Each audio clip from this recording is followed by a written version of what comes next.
Hello, welcome back to my channel.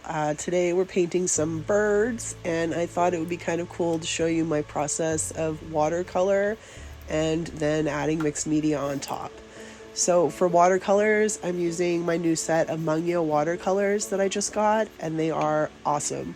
They're super vibrant, as you can see. They come with 48 colors was the set that I got, and they're just, yeah, I love them. They're a great set of watercolors to have.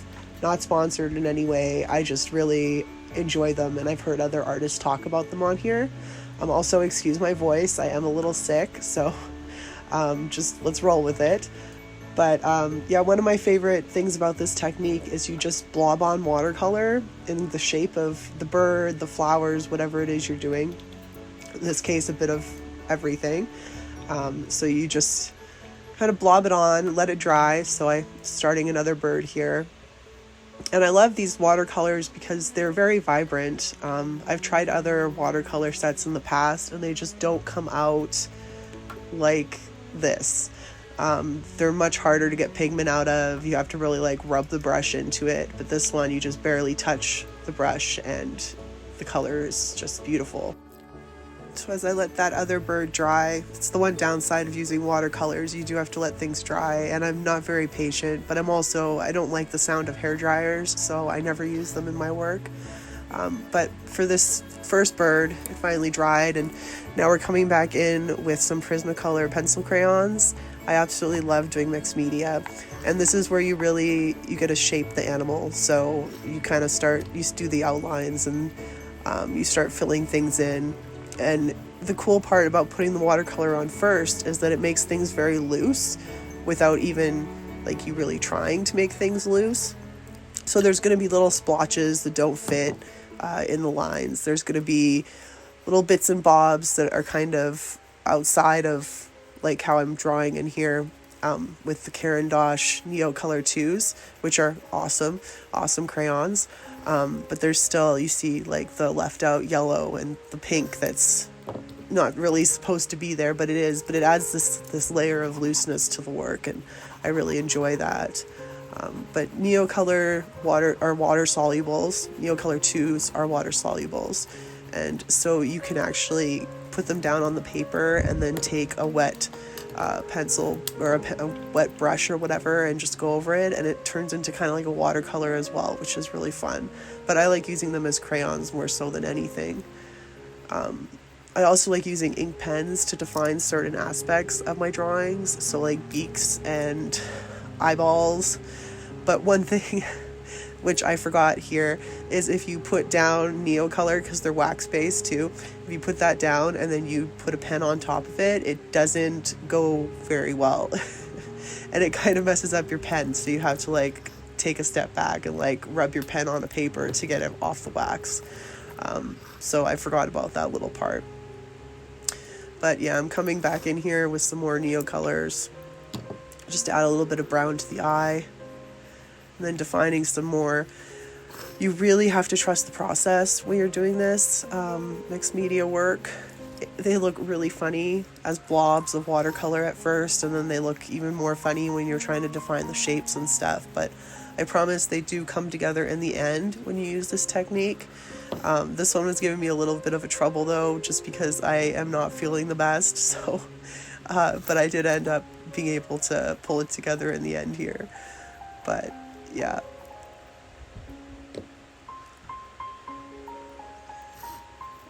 Don't mind the pencil sharpener that's holding my page down. I'm still trying to work on the setup for everything here. It's just been very chaotic trying to find a setup that works. Especially, I hold my pencil very strangely, so it makes it hard to see what I'm doing if I do a top-down view with the camera. So I've had to find different angles that kind of work, and I think this is one of the better angles, but my sketchbook isn't completely flat because it's just starting out, so there's less pages on the left side than the right side. So just excuse the pencil sharpener holder.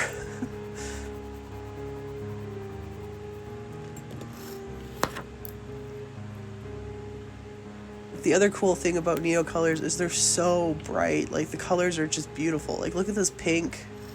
It's absolutely gorgeous. And it goes over like any medium. They're fantastic for adding some texture and depth to whatever piece you're working on. And one of my tricks for doing branches is to draw lines on top of whatever. If I've laid down watercolor or if I've laid down color pencil or whatever, I'll go back in with a darker color and put some lines down to kind of make it look like there's bark on the branches. So that's something that I've always done. Drawing the little birdie's feet in. Gotta have feet.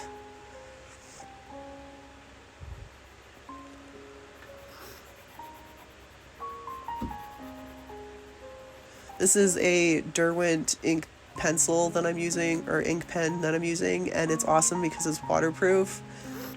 They come in, I have a set of 0.0, 0.3, and then 0.5, and the 0.3 is my favorite one, and that's what I'm using here, or was using.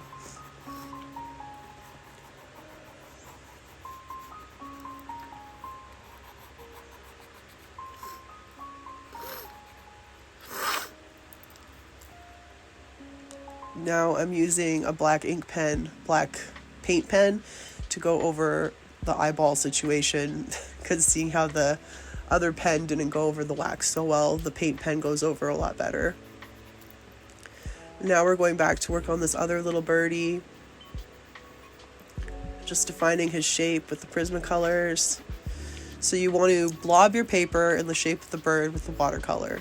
Then you want to take your mixed media, whether it's pencil crayons, neo colors, paint pens, ink, whatever it is you want to use, and you want to define the shape of your animal.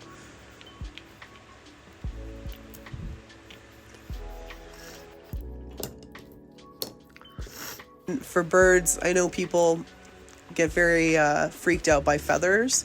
So for me, I have two different kinds of feathers that I do. I do like the long type of ones, like for the wings, and then I'll do little short, like little round ones that you see on the chest or on the up top part of the wing and stuff. And I just find that that defines it enough so you know that they're feathers, but it's not like realistic or anything like that. But we're not going for realism, we're just going for some fun mixed media work here. Giving this little guy some feet.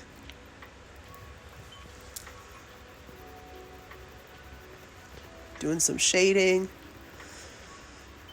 Really, you just have to have fun. Really, that's what one thing I like. One of the many things I love about mixed media is that you can just have fun. You can just play. You can be a kid again. Like, it doesn't matter how old you are or how young you are. You just use as many different things as you want and play and have fun, and don't really worry about the end result, because you can always fix what you're doing. You're not going to mess it up so bad. Most likely, you're not going to mess it up so bad that you're not going to be able to fix it in some way. And it's just a time to have fun and to play, especially in sketchbooks. Like, this is where you should be having the most fun and the most play, is in your sketchbooks. And you don't have to show them to anybody. You can totally keep them to yourself.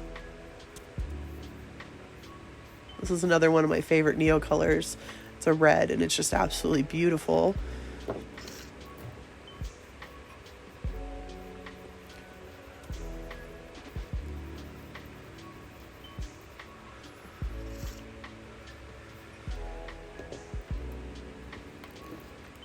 And no matter what, if you really want to make your drawings look cute, you add stars at the end, stars and hearts. Stars and hearts all the way. Makes them look really, really cute.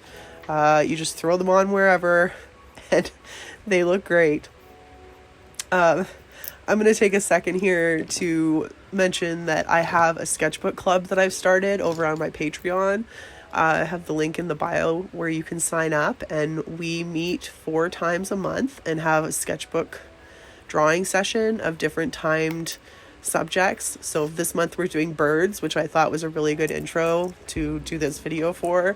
And there's a whole bunch of behind the scenes footage. There's special videos, there's material lists, there's a community that we're trying to form here with the Discord server and everything. And yeah, we just meet up 4 times a month. different time period or different times for different time zones. And we just draw and we have fun and we chat, and it's a really great time if you're looking for something to look forward to every week, and if you want to be part of an art community and get involved with that. So yeah, my Patreon is up in the links, and I'd love to have you. It would be a lot of fun. But yeah, that's my little plug. Anyway, here are the birds. Look at the little stars and the hearts. Super cute. Thanks for joining me, guys. Subscribe, hit the like, leave me a comment. What's your favorite bird? Let me know.